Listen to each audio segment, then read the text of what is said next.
Daybreak is the map. Let's introduce our players. In the northeast position as the Red Zerg, multiple MLG champion. Give it up for FXO Leenock.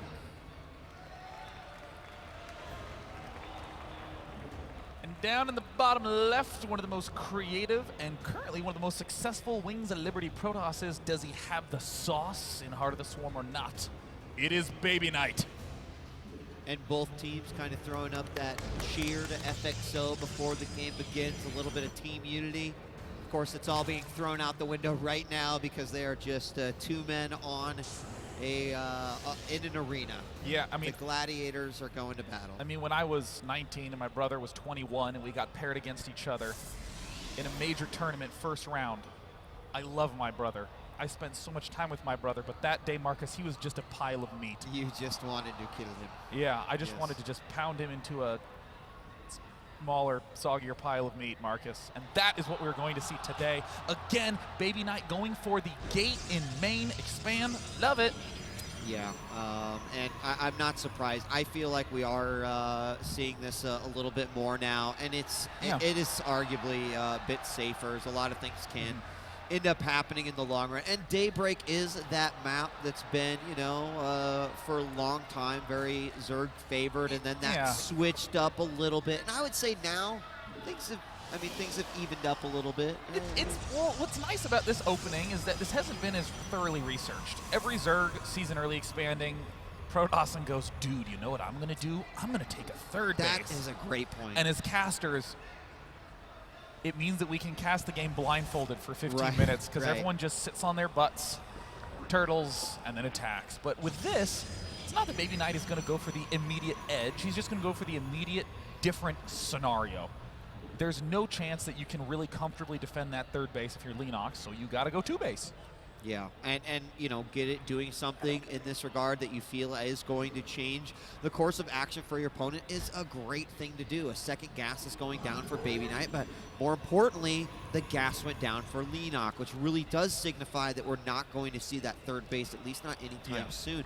And this Overlord is finally confirming what he thought. He just sees the gateway, and that's all he needed to see there. Oh. What? Look at this. Zealot. Following first Zealot. That's unusual. Looks like he definitely wants to try to go to battle with those Marines. Mothership Core now going to be coming out. Warp Gate has not yet been researched. BabyKnight chrono boosting into supply block. That's something I do, Marcus. That's rough. That's definitely something I do too. Mostly on upgrades and stuff. Just don't have the money, and you go in and then chrono boost.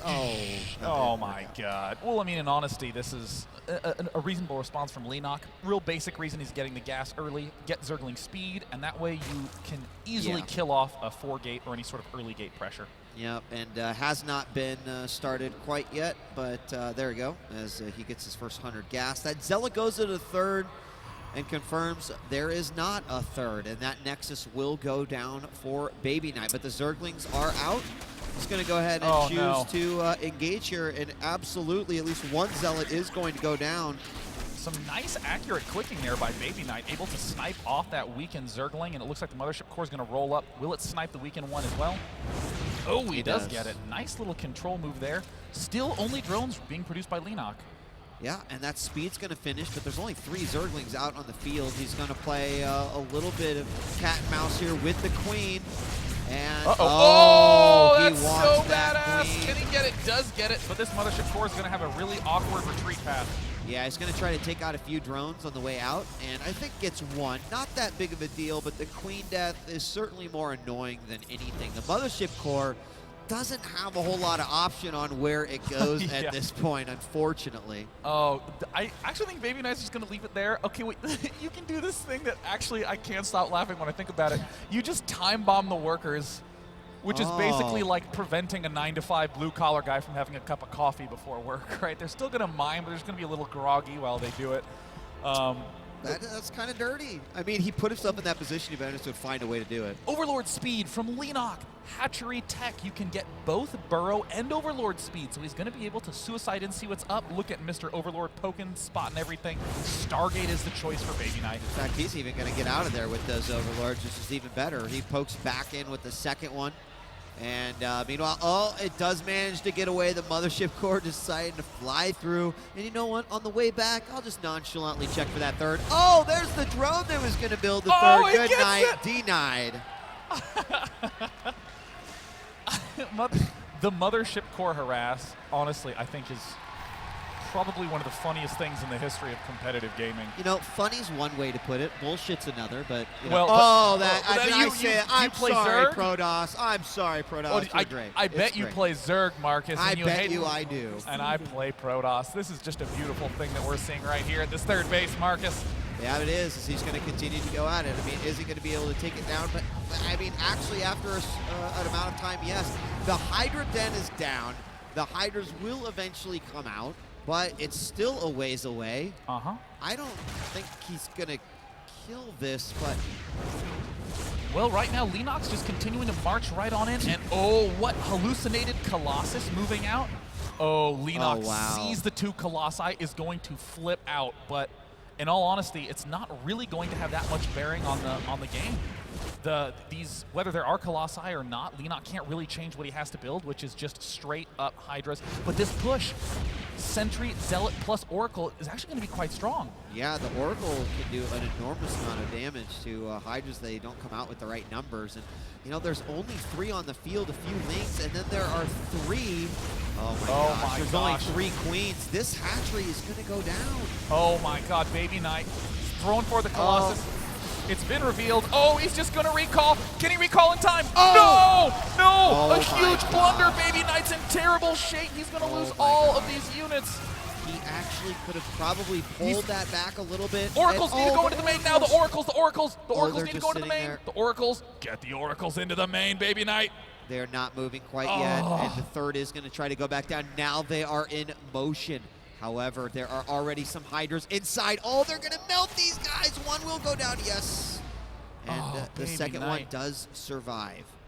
Let's talk about that. I feel like 1 or 2 Zealots on that hatchery with the force fields that were down could have done the job. Maybe the rest of the army could have backed up along with the Mothership Core, allowing the recall to work. Absolutely. That could have been a game-ending blow. Oracle in the back, ripping up all the drones. Third base killed off, recall back, everything's safe. Instead, all those key units lost. Oracle harassment completely easily deflected. Leenock now doing pressure with speed Hydras at the front. I love this. This is absolutely, I think, great. He can poke. He's got escape with the speed Hydras. He's going to deny this third. And frankly, I mean, BabyKnight's got to warp in to try to defend right here. He doesn't have a whole lot of room to work with. Like, the links are just kind of soaking up some of that damage. But the DPS of those Hydras looking pretty good. He's now going to turn around, and Hydra's still on the depart. He's just going to try to take out some high-tech units. And frankly, there wasn't a whole lot of high value to that army, so I feel like he got a lot of damage done. Yeah, this is just a really hairy position right now for BabyKnight. Leenock actually transitioning into Swarm Hosts, Enduring Locust is the upgrade of choice. He's going to be able to pop right out the gate and do a lot of damage. Phoenix is interesting choice from BabyKnight coming up. I mean, perhaps he suspects Mutalisks, but even then that doesn't quite make a lot of sense, but certainly being able to lift those Swarm Hosts right out of the earth is going to be a big boon. Yeah, certainly one way to get rid of that threat as well. But third base still not up, and the creep is going to confirm that it has not gone up. The Oracle does kind of go in, but thanks to a Spore Crawl in the back line is quickly stopped. Now we've got a Ling 3 Hydra push. And I think this is great, especially Stalker heavy. The Lings can still do some damage. There's only 3 Zealots in BabyKnight's army. And that's an awesome comp. Yeah, the exact goal of this push from Leenock is to force BabyKnight back. The farther he forces him back, the more farther forward. Oh, a nice save right there by BabyKnight. What a boss. Solid. Honestly, the whole purpose is to push it forward so that way the Swarm Host can begin their siege a lot closer. So look at BabyKnight, pulled back defensively, has to stay back, and we're starting to see 7 Swarm Hosts out, 3 more in production, Hive en route. I mean, Leenock's looking beautiful. And that is that's going to be quite a few Swarm Hosts once he gets this assault started. A couple of Infestors also coming out, but the Lynx have the vision that they need. The Oracle's trying to go in again, trying to beat down this Queen. He is going to spot the Swarm Host, and I'm not sure if he had spotted it prior to that, Sean. but if it was unknown, it is most certainly known now. Yeah, I mean, without Colossus or Storm, it's just going to be a slow grind. Leenock will win. Does he have the Locust upgrade? Yes, he does. Oh, these are Mega Locusts, yeah, Marcus. They are Mega Locusts, man. Uh-oh. Worst place to warp in. Throws down a force field to hopefully save some of those units. Force field's decent against Locusts. But they still eventually run out. They are not infinite like the Locusts are, and I think this is one of the problems that Protoss is most certainly running into. BabyKnight with a nice play. He's going to run his whole army around. He's going to cut off those swarm hosts starting right now. Blinking up. See you later. Now all the Lings are at the front line. Uh-oh, may have blinked forward a little bit too aggressively. There's the Locust popping down. BabyKnight going to have to do a retreat, but he is still buying himself time to get Colossus up.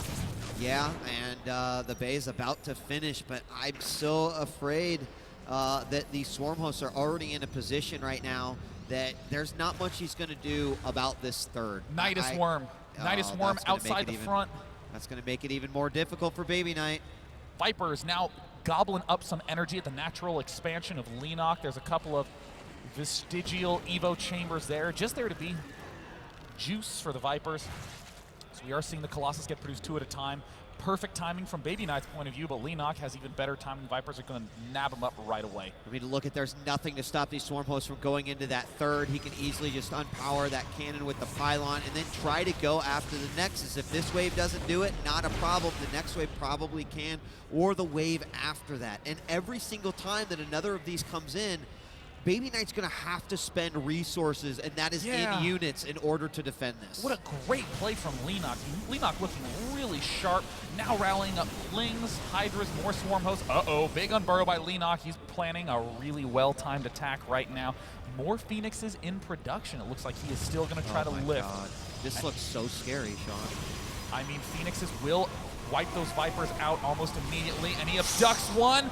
Bad timing by Leenock. Oh, he goes for it again, and one gets taken down. Can he save the other? Another abduct eliminates it. The Colossi are gone. 2 more just now popped out. Where are those Phoenixes? And they did, they did absolutely nothing. He needs those Phoenixes bad. The Colossus, they did pretty much nothing. Now the Vipers are getting some energy back from that Spore Crawler that was nicely put. It can also help against those Phoenixes or any other observer that might try to come in to get vision of those Swarm hosts. And here it is. I mean, he's using Photon Overcharge. He's moving his army back, but he's taking damage no matter what he does to try to stop this attack. Oh, and the Swarm hosts are getting closer, Sean. Oh, the siege is starting to get more aggressive from Leenock. He's not going to let any of those Locusts just fall out. And wow, Leenock tries to do a strong counterattack, but BabyKnight with the better timing.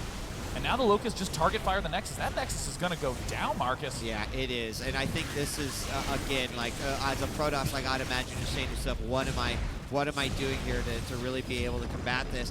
Up to the front, we've got another Nidus Worm coming on that could possibly shift the attention from the third over to the natural. The Vipers coming out. They will abduct the Colossus yet again.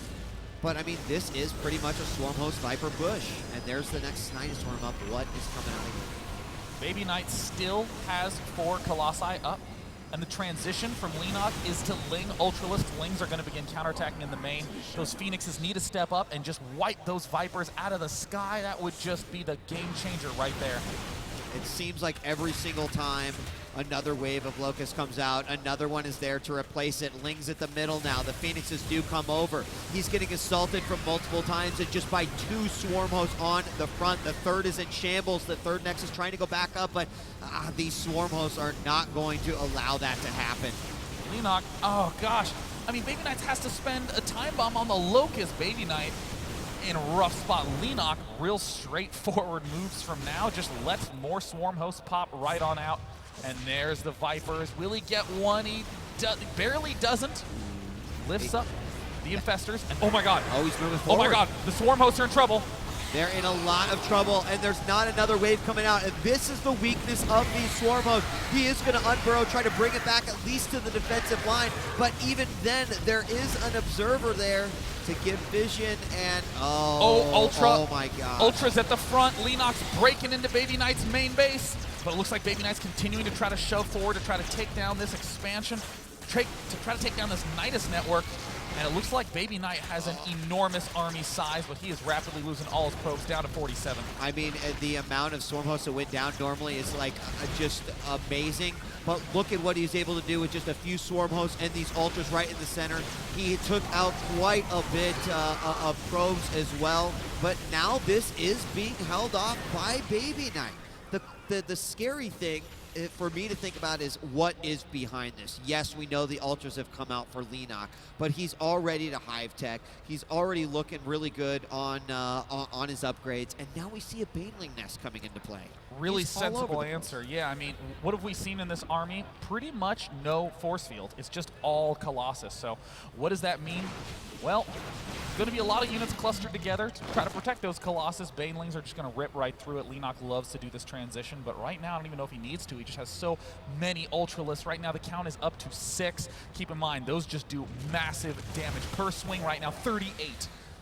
That's going to be pretty devastating. Here we go. There's the blink out, but that makes all of the Colossus in a really, really bad position. A super fungal to go down on all of those units, and look what gets cleaned up there. Blink's coming in to help out. Oh, so nice there by Leenock. Leenock just making those infinite health Ultralisks, trying to use that time bomb to evade the push, but I mean, Leenock just keeps drilling. BabyKnight is not giving up, though. He is not, and I have to give him you know, a lot of credit for that. I think there are people that after that Swarm Host siege might have said, you know, I'm in shambles, how do I get out of here? But he continued to push, and took that out, but I still feel like he has been put in too far of a deficit to try to pull this out with that last army kind of getting cleaned up. You know, the Archons added to there. I don't feel like it's enough, Sean. It's kind of weird because this Ultraling army it's new. The Ultralisk used to be just good versus armored, but now they're just amazing against everything. So it looks like these Archons still going to be very effective as a choice against them, but I mean, BabyKnight's just doing this weird Void Ray, Archon, Immortal mixture, and per usual being hit in 2 places at once, a little too tough. It's got to be rough right now. We're seeing more gateways go down, and now he's forced to engage, but here is where we see a very clean disengage from Leenock while the rest of his army continues to just eat the natural alive, and that was just absolutely beautiful by Leenock, forcing the fight there at the 3rd, but then doing the damage at the natural. Well, I mean, BabyKnight's doing some nice chase downs on these Ultralisks, but he just can't kill them. They're just so fast. BabyKnight finally has control of his own watchtower. I mean, that's as much as a victory as you can hope for if you're BabyKnight in this position. He's going to try to take his 4th. I mean, you got to give it up for BabyKnight for his just incredible stick-with-itness, if that's a word. As we enter into the 25th minute, want to just take a look at the mineral count, because look at the natural of BabyKnight. It is really shabby, which means in just a few trips by these probes, that 3rd base is going to be the only place where money is going to be coming from. Meanwhile, there's at least 2 additional bases, and we're going to have a battle right here. Archon's coming in from the side, but the Fungals lock everything down at the tower. The Ultras are pushing forward. This could be it. God, the damage output of the Ultralisks is massive. Rips down BabyKnight's army despite excellent target firing, a nice composition. It's not enough. Good game, well played. Leenock with a creative game number 1. He pulls a win. And of course, at this moment, you always think, what if that initial attack had recalled properly? If Oracles had gotten into the main properly. Yeah, it's so true. And, you know, this is exciting to see the Swarm Hosts. We've seen a lot of Zergs actually utilize them in good form. I think what Leenock added to this is that he set up the assault, but then he focused on multi-pronged attacks at the same time. And then also, how about these small-ling Hydra armies early on while the Swarm Hosts were getting prepared? Perfect. I mean, this is what's exciting about watching Leenock play. He doesn't just build things for defense. He builds it to set himself up for an attack later. Built the Hydras because, you know, he saw the incoming attack, he saw the really fast air play from BabyKnight, responds nicely with Hydras, doesn't get range first. Almost everyone gets range first, gets speed to defend and then immediately attack with just 3, but still, they do so much damage that it was worth it. And then to follow that up, Leenock begins Swarm Host, but he doesn't commit to it. Most players fall into the trap of starting Swarm Host production and then never, ever, ever, ever, ever stopping building Swarm Hosts. But Leenock built just the right amount and transitioned up to Hive so fast. We're going to set up in game number 2 here, but first we got some additional content for you guys. We've got Anna Prosser-Robinson on stage right now with Liquid Rex. Anna? Thanks, guys. Let's hear it for Liquid Ret. I know you guys love him. And of course, I do too, as a fellow Zerg. I must say, as an esports fashion aficionado, you're looking very snappy in your New Jersey red. Yeah, I'm very happy that today Team Liquid got a new team shirt. So this is the first official showing, and we all like it very much, and I hope all the fans like it too. I personally do. Do you guys? Yeah? Well, let's talk about this match. We're in a team kill situation. I know that's something that you have experienced as a competitor, Rhett. What does that do to your mind when you don't want to knock your teammate out, but you've got to move forward in the competition? You know a little bit more about their strategy than other opponents. How do you deal with that? It's always very difficult. You always want your teammates to do well, just as well as you. But as a pro gamer, it happens so often. I think Leenock probably can move past that, and as we can see, he showed no mercy at all. So. Well, when we were watching the game backstage, it was great because we were getting to see a lot of use of the new HOTS units, and we're all, of course, really excited to see that. And you said this is so much better than in Wings of Liberty. What did you mean? Well, we just saw a game where it was like a constant back and forth fight and always pressure on multiple fronts. And I just think it's a lot cooler to watch than the Brute Lord Infestor style that we saw way too much of. And I think Leenock played really well. HOTS shows so much potential just from this game alone. As a Zerg, what's really scary from a Protoss? Like, if you were going to give advice to BabyKnight, what would you say? Well, I think Void Rays are really, really scary. We saw that in IAM too. But in this game, he just never really got to the point where he could actually afford to producing them. So I think if he plays a little bit more conservative and doesn't lose those units like he did at his third base because he forgot to recall,